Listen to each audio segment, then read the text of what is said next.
Hello, Mr. Bashir. Hey, how are you? I'm fine. I'm fine. I'm here with Boxing Beats Aram, Chris Caban, and Mr. Ali Bashir. How are you and how you been? Been pretty good. Pretty good. Well, yeah, you've just arrived in Austria here. No, I didn't. I didn't leave yet. I'll leave tomorrow.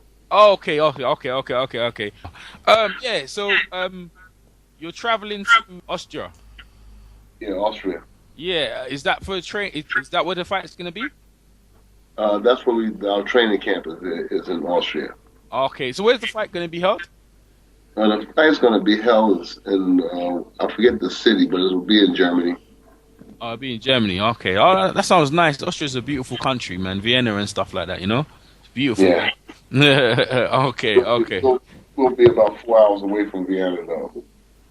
Yeah. That sounds good. That sounds really nice, man. So everything's all sorted out. How's Vladimir looking? Vladimir looks like Vladimir. He looks like Vladimir. Professional. Yeah, Okay. he approaches everything very professionally. Everything he does, approaches it very professional. He's one of the most professional athletes I've ever been around in my 41, almost 42 years now. Mm. So he's ready for this fight.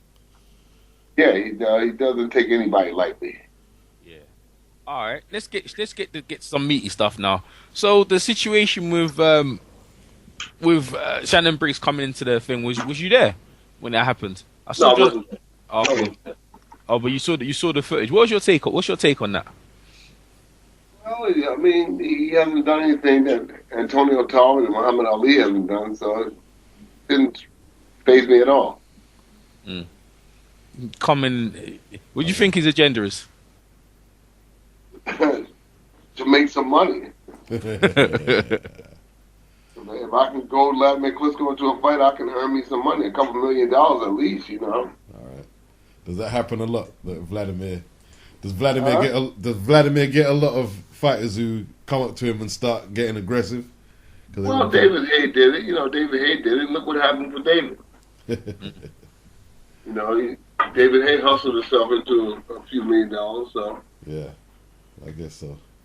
Yeah, we talked to Shannon last week. Was it this week? No, actually, it was this week. Yeah, it was And the same he was this saying week. he's got a game plan. His first fight is in Carolina. He said he's going to try and work his way up to get him in a position where he can fight Vladimir. So he's not just coming and he's going to try and get himself in a position, hopefully. Do you know how many years Vladimir thinks he's going to continue to fight? Or he's no, I have no idea. Okay, very dominant. Yeah, okay. I have no idea. I do know that he wants to win the WBC title so that he can become the undisputed heavyweight champion of the world. Yeah, that'd be a good look. So he's looking to fight the winner out of Stavern and Ariola. Yes. He's looking to fight the winners, Tavern Areola or even Deontay Wilder, whoever comes first. Yeah. All right. Let's talk about them matchups. How do you fare? How do you see him in it against any of them three? Vladimir is a grade above those guys. Those guys don't have the necessary equipment to beat Vladimir Klitschko at this time. I mean, at this time, I don't think any of those three guys has the equipment to beat him. The tools that they'll need to beat him. Okay. Does there ever come a point that everyone is underestimating Deontay Wilder? That he's not, this phony. He looks like the real deal to me. The power looks real to me. I don't underestimate nobody that gets inside that ring because it doesn't take but one punch to declare a winner, So I never underestimate a guy. I've learned that day over the years. Never, ever underestimate anybody that has the courage to get inside that ring. Okay. Who did you have winning beforehand? Malik Scott or Deontay? Pardon me? Who did you have winning beforehand? Malik Scott or Deontay? I felt the momentum went with Deontay, but I wanted Malik to win. Okay. That's because I have a personal relationship with Malik Scott. So naturally, I was looking forward to him winning the fight. But the momentum I knew was with Deontay Wilder. It's hard to interrupt a freight train that's going at 200 miles an hour. and that's what Deontay Wilder's career has been like. He's defeated everybody that he's been in there with, and he's knocked them all out. And I don't care if you're knocking over garbage cans, to knock out 30 men is a special kind of feat to pull off. So I have respect for him. Okay. So it's not that I don't like Deontay Wilder. I like him too, but I just had a up close personal relationship with Malik Scott, and I was rooting for him. But I knew that the momentum would be with Deontay Wilder. Like I said, you got a freight train going at 200 miles an hour. It's hard to stop him. Do you think he threw the fight like everyone's saying? Everyone's saying he threw the fight. I don't know. Only God and Malik, knows what happened up there. I don't know what happened. I know one thing, that he fights better than that, and I'm upset about it. I was very upset that he went out like that. But I wasn't there. I didn't take the punch, so I don't know what happened there. Okay. And I don't want to try to speculate. Speculate on what happened because I didn't take that punch. So from what you know about Malik and stuff like that, you ever think he would take a dive or what people are saying? Just for the people listening right now, to clarify that, do you ever think he would fall on the canvas? Because you've seen him in training and you've seen him like being hard to sparring. I heard your interview with Ingram's and you've seen him take harder punches than that. He could have got up and fight. I believe. Now, for me, I believe he could have got up and fought. That was my opinion at the time. What's your take on it? Put it like this here. Yeah. Muhammad Ali would have got up. Yeah, he would have. All right? Uh-huh. Muhammad Ali would have got up. Larry Holmes would have got up. Yeah, he would have. Mike Tyson would have got up. Yep, definitely. George Foreman would have got up. Yes, he Evander Holyfield would have got up. Yeah, he would. I'm saying this here as a motivator for Malik Scott. Go and look at your career and ask yourself, and I'm saying this to Malik Scott directly, go and look at your career and ask yourself, where am I going if I can't get up from a punch like that? Mm-hmm. Where am I going? I'm not questioning his heart. I'm not questioning his ability. All I'm saying is I've seen him in with good boxes, good solid boxes, good punches, and I'm just upset that he went out like that. That's the truth, and I'm not trying to be critical of him. I'm not trying to say what was going on in his mind or in his heart. I'm not questioning that. I leave that to people that's fighting in the ring. I'm not in the ring, But I'm just comparing him to the greats in history. Sonny Liston would have got up. These guys would have got up. They would have gotten up. Well, Sonny Liston does have the Phantom Punch history behind him, though, but that's he still got up, though, innit? He still got up. He still got up.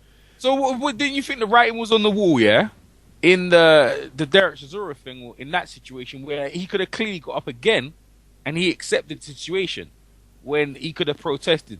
So, don't you think because of that performance into this performance, that's the body of work of him? People perception of him is as. And it's hard, must be hard for you because you know him that well. That he's not that way. The perception so far is not good as a fighter. What's your say? What's your take? Like I said, I never want to be the guy who questions the desire, the will, the heart of a fighter. Mm-hmm. I'm a fighter. I'm not a professional fighter. I've never been a professional fighter. So I don't want to be the guy to say what a professional fighter could or should do when I've never been there in a professional aspect. I've never done it professional. Mm. I had some amateur fights and I've never been a professional. Yeah. So it's hard to declare this, that, or the other when you've never been in that situation. Yeah. So I'll do that to the fighters, the people that's been inside the ring. I think it's best that I stay away from that. Yeah, okay. All right, and go ahead, Beats. Yeah, so David Tua pulled out sparring to replicate Alex Lepi. I think that was quite loyal of him to do that for his countryman, Yeah, I suppose so. It's admirable of him, but Americans fight whether the guy's fighting in America or not. You've got American sparring partners. Everybody's got to earn a living, you know. So if David Tua did that, that's admirable on his behalf. You know, but I don't, and when it comes to the business of boxing, it's a business, you know? It's a business, and I'm going to fight my friend next door. If I got to fight the friend next door, I'll fight the friend next door. We go to dinner after. I'm going to fight you. You know, I'm going to fight you. I'm going to try to win because this is the profession we're in. If both of us are attorneys and we're in the court fighting the case, we're going to fight. Doesn't mean that we dislike each other. Doesn't mean that we want to see each other do bad, but it's a court case. You're a prosecutor. I'm the attorney that's defending them. We're going to go to war. Obviously not. But my inquiring mind is telling me if Tua is good friends with Lepi, you'd get more than sparring from him. You'd get information on him too, wouldn't you? Vladimir Klitschko doesn't care what Tua goes back to tell Lepi. Lepi's going to do a step ladder to get to Vladimir Klitschko. Styles make fights. He doesn't have the style to do anything to Vladimir Klitschko. You know, so you're not worried that he could, because he's going to be trying to get inside them long arms. That's what he's going to, and work. That's what he's going to try and do. In the meantime, he's going to eat a lot. Oh dear. He's going to eat a lot. His head's going to be the size of a melon by the time he get round 5. That jab is going to bust this guy up. Okay. All right? He says he's going to beat Vladimir Klitschko by it. I'd like to see that. I'd like to see it. You know, this guy's going to have to take, he's going to have to eat a lot to get close. And by the time he gets close, Vladimir hit him, tie him up, push him back out to the outside. The guy's too little, too predictable, too slow, too everything, you know. I just see him getting beaten up, brutally beaten up. You know? I'm going to be honest. If Vlad gives another performance where he's pulling down on the neck, it's not going to do his reputation or his legacy any good, because it's going to be too many fights in our recent memory. Well, that's up to the referee to stop it, you know. That's the referee's call, you know. If there's too much tying up or too much pushing down, so the referee got to do his job. The referee has to do his job, you know. That's right. Other than that, Vladimir, Klitschko is going to do what he does, you know. Muhammad Ali did it for years. It wasn't quite the same what Ali was doing, though. It was just as bad, you know. Well, in the Frazier fight, he did hold a lot in the second Frazier fight. George Chuvalo. Look at George Chuvalo fight. Yeah, but I noticed, I don't want to disparage Vladimir too much. He was lifting his feet off the floor to get leverage on the guy's back. And, you know, I don't know, it seemed excessive to me. And a lot of people thought the same. But well, you know, like I said, styles make fights. Styles makes fights. I don't really like it either. I don't like the clinching and stuff. You know, Vladimir and I, we talk constantly about the styles and about the events that took place in each fight that he goes through. And I was expressing to him that, you know, you need to get back to the Ray Mercer fight, the Jamil McCline fight. You know, it's another guy in Las Vegas that he fought. When he fought Monty. Guy that lives in Las Vegas. There was a young man that lives in Las Vegas that he fought. I can't think of his name right now. Charles Shuford. Derek Jepson. I said, lad, that's how you need to get back to that. And he agreed. He said, yeah, I do. You never know what goes through a man's mind when he's been hurt, when he's been knocked out, the way he was with Corey Sanders. Yeah. So, you know, when a guy get hurt like that, then we can say what we want to say, but he's been up in there. He's got hit the 3 times he went down with Samuel Peter, you know. And Ross Purity. And, well, Ross Purity... Oh, I'm doing an interview. 1 minute, please. Yeah. Tell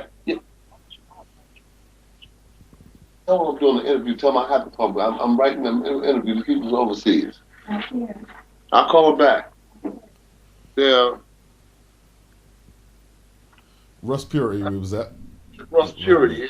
I think that was more of a case of fatigue. I think it was more of a case of fatigue.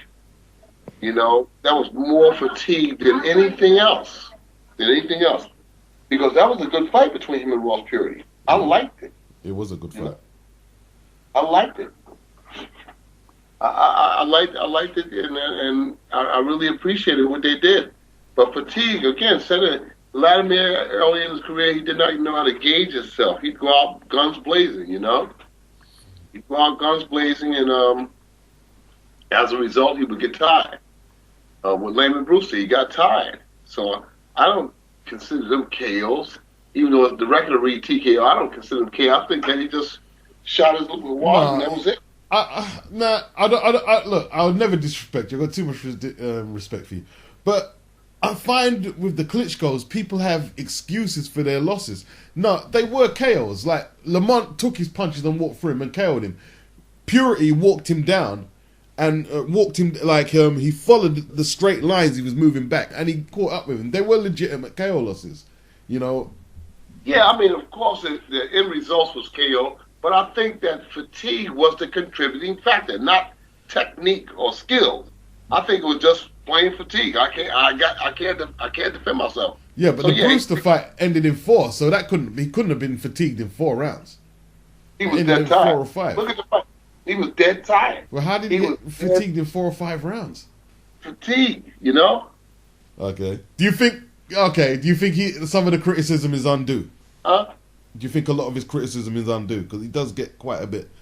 Well, he hasn't done that lately. He's trained harder, you know. He's worked on himself since the loss to Layman Brewster. He's worked very hard on himself since then, you know, as far as his conditioning is concerned. As far as his conditioning is concerned, I think he's probably the best conditioned heavyweight in the world. Well, he's come a long way since the losses. I'll give him credit. He's come a long way. Yeah. He's worked on himself. He even was talking to me about it. He said, "I'm never going to get tired again." This is early on. This is maybe 06, 07. He said, "I'm never going to get tired in the ring again because I'm going to work."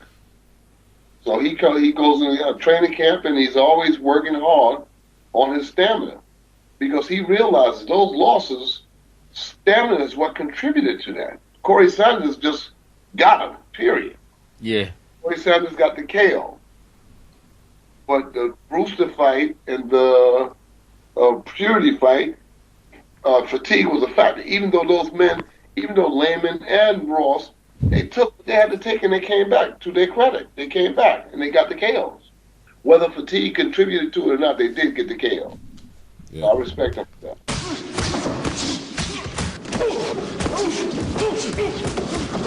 I'm picking Chris Carriola to beat Stavern. He ain't winning that. But look, I ain't picking him out of skill. I'm picking him out of desperation. No, he can't win that. You talking about? Is that the desire? He's got to win. If he don't win, he might as well get on the same horse and go ride with he hasn't got the foot speed. You see, Ariola can ride up to Khan and say, "Which way you going? Riding through the sunset." He hasn't got the foot speed. Like Stavern hasn't got the foot speed, and if you ain't got the foot speed against Stavern, like you're just giving him his idle opportunities. He's right there for Stavern to hit, and he punches quite hard. He's quite precise with his shots. So I don't see what's and Ariola, he can hit, but he's not. I wouldn't say he was concussive. So I think if he puts the pressure, he'd be better off because if he don't put the pressure on Stavern, he's gonna lose the thing by a wide margin. He's got to put unbearable pressure on him to make him make mistakes so he can get those big shots. He tried that last time, but he got his nose broken. Yeah, well, he better get it broken again.